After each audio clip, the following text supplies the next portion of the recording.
نحمده ونصلي على رسوله الكريم اما بعد فاعوذ بالله من الشيطان الرجيم بسم الله الرحمن الرحيم رب اشرح لي صدري ويسر لي امري واحلل عقدة من لساني يفقهوا قولي۔ شوال کے روزے، رمضان اور عید گزرنے کے بعد شوال کے مہینے میں 6 روزے رکھنے کا اہتمام کریں۔ حضرت ابو ایوب انصاری سے روایت ہے کہ بے شک رسول اللہ صلی اللہ علیہ وسلم نے فرمایا، جو شخص رمضان کے روزے رکھ کر شوال کے مہینے میں 6 روزے رکھے اسے عمر بھر کے روزوں کا ثواب ملتا رہتا ہے۔ شوال کے روزوں کی اپنی فضیلت ہے۔ اللہ کے رسول صلی اللہ علیہ وسلم نے فرمایا کہ جو آدمی رمضان کے روزے رکھے پھر اس کے بعد شوال کے 6 روزے رکھے تو یہ سال بھر کے روزے رکھنے کی طرح ہے۔ صوبان کہتے ہیں کہ نبی صلی اللہ علیہ وسلم نے فرمایا، جو شخص ماہ رمضان کے روزے رکھے تو 1 مہینہ 10 مہینوں کے برابر ہے، کیونکہ 1 نیکی 10 کے برابر ہے، اور عید الفطر کے بعد کے 6 دن کے روزے تو یہ اس طرح پورے سال کے روزوں کے برابر ہو جائے گا۔ تسلسل شرط نہیں ہے، لیکن اگر کوئی تسلسل سے رکھ لیتا ہے تو بہت اچھا ہے، کوئی حرج نہیں، کیونکہ جتنا جلدی کر لینا اتنا ہی بہتر ہے۔ اصل حکم تو یہی ہے کہ پہلے قضا پوری کی جائے، کیونکہ رسول اللہ صلی اللہ علیہ وسلم نے فرمایا، جس نے رمضان المبارک کے روزے رکھے، رمضان پورا کر لیا، رمضان کے اندر چھوٹ گئے تو بعد میں بھی پورے کر لیے، اس کے بعد شوال کے روزے رکھے، یہ حدیث میں آتا ہے، گویا اس نے سارے سال کے روزے رکھے۔ تو اس سے کیا پتہ چلتا ہے کہ رمضان میں اگر روزے قضا ہو گئے ہیں تو پہلے قضا رکھیں اور پھر شوال کے رکھیں۔ لیکن اگر کوئی مجبوری ہو، مثلا ایک خاتون ہے، اس نے شوال کے رکھنے ہیں، اس نے قضا بھی رکھنے ہیں، اس کو پھر پیریڈز بھی آ جانے، اس کے پاس کتنی آپشن باقی رہ جاتی۔ اللہ تعالیٰ دیکھتا ہے نا ہمارے حالات، تو پہلے شوال پورا کر لیں اور باقی قضا بعد میں رکھ لیں۔ اب مثلا کسی نے 4 روزے رکھے شوال میں اور 2 رہ گئے اس کے مجبوری یا عذر کی وجہ سے، تو جتنے آپ نے رکھے اتنا ثواب آپ کو مل جائے گا، اور اگر کوئی عذر یا بیماری کی وجہ سے آپ نہیں رکھ سکے تو حدیث ہے، جب بندہ بیمار ہو جاتا ہے یا سفر میں چلا جاتا ہے تو اللہ سبحانہ و تعالیٰ اس کے لیے وہی عمل لکھتا ہے جو وہ مقیم ہونے کی حالت میں، تندرست ہونے کی حالت میں کیا کرتا تھا۔ ایک اور سوال کیا جاتا ہے، کیا شوال کے روزے کو فرض روزے کی قضا کی نیت کے ساتھ جمع کیا جا سکتا ہے؟ یعنی آپ قضا بھی رکھیں اور شوال بھی دونوں اکٹھے کر لیں؟ نہیں، یہ نہیں کر سکتے آپ، کیونکہ ایک اصول ہے، عبادات میں فرض اور نفل اکٹھا ادا نہیں ہوتا، یہ بس یاد رکھیں تو ہر چیز آسان ہو جائے گی۔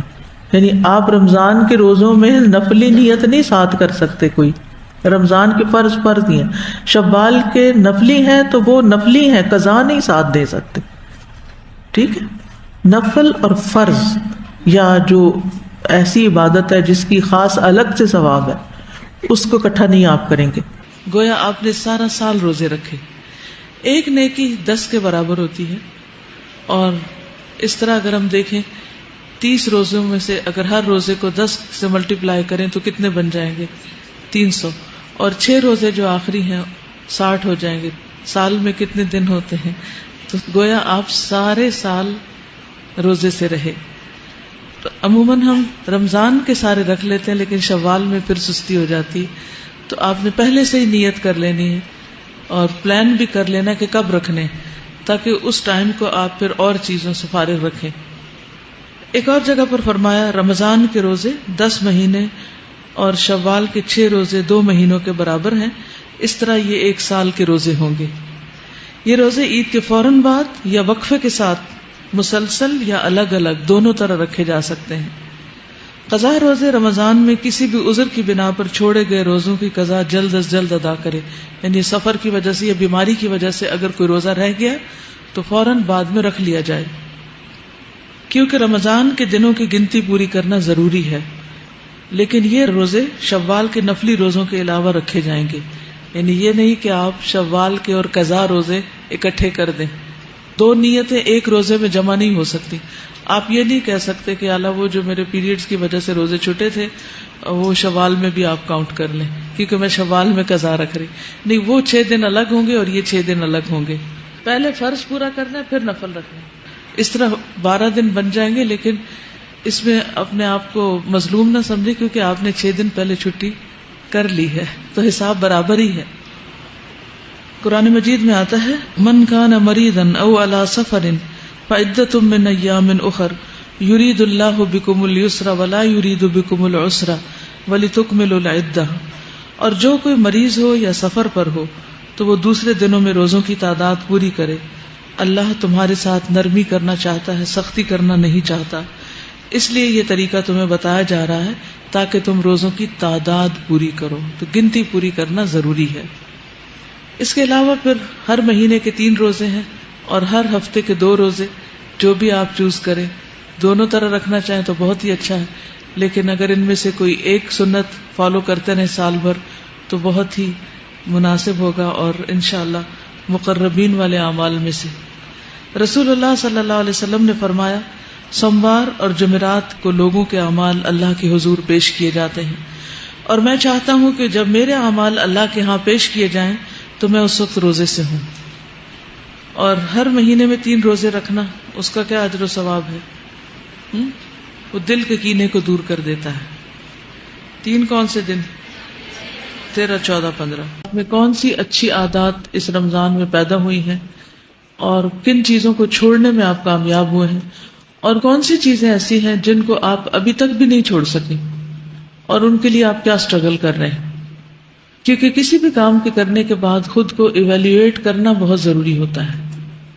کہ ہم نے جو محنت کی، جو کوشش کی، وہ کس حد تک کامیاب رہی، اس کا کتنا فائدہ ہوا۔ تو 2 طرح سے یہ ایویلیویشن کریں گے، ایک آپ یہ دیکھیں گے کہ حقوق اللہ میں کیا بہتری آئی ہے،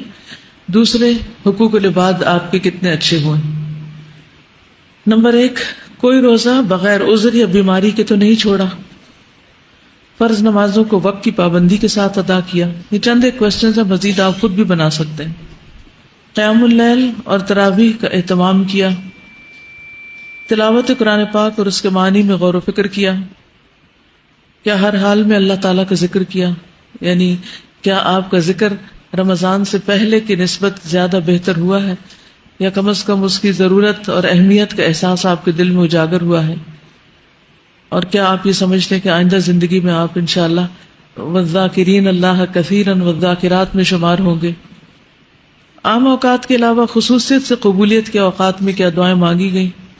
یعنی کیا عام دنوں کی نسبت رمضان میں آپ نے دعائیں زیادہ مانگی یا نہیں۔ آخری عشرے کی طاق راتوں میں خصوصی عبادات کا اہتمام کیا، اللہ کی رضا کی خاطر اپنا مال اللہ کے بندوں اور نیکی کے کاموں میں خوشی سے خرچ کیا، زیادہ سے زیادہ وقت اللہ کی عبادت میں گزرا۔ یہ ہیں چند سوال حقوق اللہ سے متعلق اور حقوق العباد سے متعلق۔ کیا میں نے اپنے والدین، بہن بھائیوں اور دیگر رشتہ داروں کے ساتھ صلہ رحمی کی، اور صلہ رحمی کا مطلب ہوتا ہے ان پر مال خرچ کرنا، ان کی ضروریات پوری کرنا، ان کے دکھ درد میں شریک ہونا۔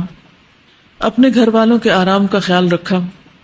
دکھی انسانوں کی غمخواری اور ہمدردی کی، یعنی جو بھوکے، مساکین اور مشکل میں لوگ ہیں ان کے لیے کچھ فکر کی، ان کے لیے کچھ دعائیں کی، ان کے لیے کچھ کھانے پینے کا انتظام کیا، بیماروں کی تیمارداری کی، گھریلو ملازمین کی ذمہ داریوں میں کمی کی یا کاموں میں ان کا ہاتھ بٹایا، جھوٹ، غیبت، بدگمانی، تجسس اور عیب جوئی سے بچنے کی کوشش کی، کسی کا دل تو نہیں دکھایا، حق تلفی تو نہیں کی، کیونکہ کسی کو اذیت دینا، کسی کو پریشان کرنا، کسی کو دکھ دینا، یہ بہت بڑے بڑے گناہوں میں سے جن کی سزا ہم پڑھ چکے ہیں کہ قیامت کے دن کس طرح بڑے بڑے بچھو اور سانپ ایسے لوگوں کو کاٹیں گے جو دنیا میں دوسروں کو کاٹتے رہتے ہیں۔ مشکلات اور مصائب پر صبر و تحمل سے کام لیا، یعنی اگر کسی نے آپ کو تنگ کیا تو آپ نے اس پر جوابی ری ایکشن ویسا نہیں کیا جیسے اس نے آپ کے ساتھ زیادتی کی یا بد اخلاقی برتی، اور آپ نے یہ پڑھا کہ انما اشکو بثی وحزنی الی اللہ۔ سلام میں پہل کرنا شروع کیا، یا ہر ایک کو مسکرا کر ملتی ہوں۔ اور سب سے آخر میں یہ کہ رمضان کا مقصد تقوی کا حصول، کیا اس میں کامیابی ہوئی، یعنی میرے اندر اللہ کا ڈر کتنا پیدا ہوا۔ اگر تقوی نہیں آیا، کچھ بھی نہیں آیا۔ سب سے پہلے تو مستقل مزاجی کے لیے دعا کہ اللہ سبحانہ وتعالی ہمیں جما کے رکھے ہدایت کے راستے پر، دین میں ترقی کے راستے پر۔ دوسری بات یہ ہے کہ میک اے چیک لسٹ کہ آپ اپنے اندر کیا کیا لانا چاہتے ہیں۔ ایک تو یہ چیک لسٹ بنی ہوئی ہے شہر رمضان میں اس کے علاوہ کوئی اور چیزیں جو آپ کی پرسنل ہو وہ آپ چیک لسٹ بنائیں، اور ہر ہفتے ایک دن کم از کم رکھیں اسی طرح اپنا محاسبہ کرنے کا۔ تیسری چیز یہ ہے کہ علم کی مجلسوں سے جڑے رہیں۔ قرآن پاک رمضان میں نازل تو ہوا ہے، لیکن صرف رمضان کے لیے نہیں نازل ہوا، سارے سال کے لیے ہے۔ تو اگر آپ اس کے ساتھ تعلق قائم رکھیں گے انشاءاللہ تو آپ کو یہ مسلسل سیراب کرتا رہے گا اور صفائی کرتا رہے گا، یہ آپ کے اندر جاتا رہے گا، تو اندر کی امپیورٹیز جو ہیں وہ باہر نکلتی رہیں گی۔ اگر قرآن سے تعلق نہیں رہا تو واقعی پھر واپس پلٹنے کا بہت ڈر ہے۔ چوتھی چیز، اچھی صحبت، اچھے دوست، اچھی کمپنی، کیونکہ ان سے انسان بہت کچھ سیکھتا ہے، انسان کو انسپریشن ملتی ہے، انسان کو تقویت ملتی ہے، تو اس کا بہت اہتمام کرنا ہے۔ استقامت جو ہے یہ واقعی بہت ضروری ہے، اور اس کے بغیر گزارا نہیں، ورنہ یہ کہ انسان پہلے سے بھی زیادہ بدتر ہو جاتا ہے جب ایک چیز جاننے کے بعد پھر انجان بنتا ہے۔ تو اس کے لیے کیا کیا کرنا ہے آپ نے؟ نمبر 1 دعا، اور نمبر 2 محاسبہ چیک لسٹ، نمبر 3 علم کی مجلسوں سے کنیکشن، رابطہ برقرار رکھنا، ہر قیمت پر، ہر قیمت پر کچھ بھی اس کو اپنی زندگی میں ایسے ہی شامل کر لیں جیسے کھانا پینا شامل کیا ہوا آپ نے، یا کوئی اور آپ کی زندگی میں اہم ترین چیز ہے کہ اس کے بغیر آپ کو گزارا نہیں، کیونکہ اس کا تعلق ہماری آخرت سے ہے، اور بہت ضروری ہے کہ ہماری آخرت سنورے۔ چوتھی چیز، اچھی صحبت، اچھے دوست۔ آپ بھول جائیں تو وہ آپ کو یاد دہانی کرائیں، اور جب آپ غلط کرنے لگے تو آپ کو روک بھی سکیں، آپ کے ساتھ اتنی فرینکنس ہو کہ وہ آپ کو بتا سکیں کہ یہ صحیح ہے اور یہ نہیں، اور آپ ان کی بات سن کے مائنڈ بھی نہ کرتے ہیں۔ تو یہ سب چیزیں انشاءاللہ آپ کے لیے استقامت کا ذریعہ بنے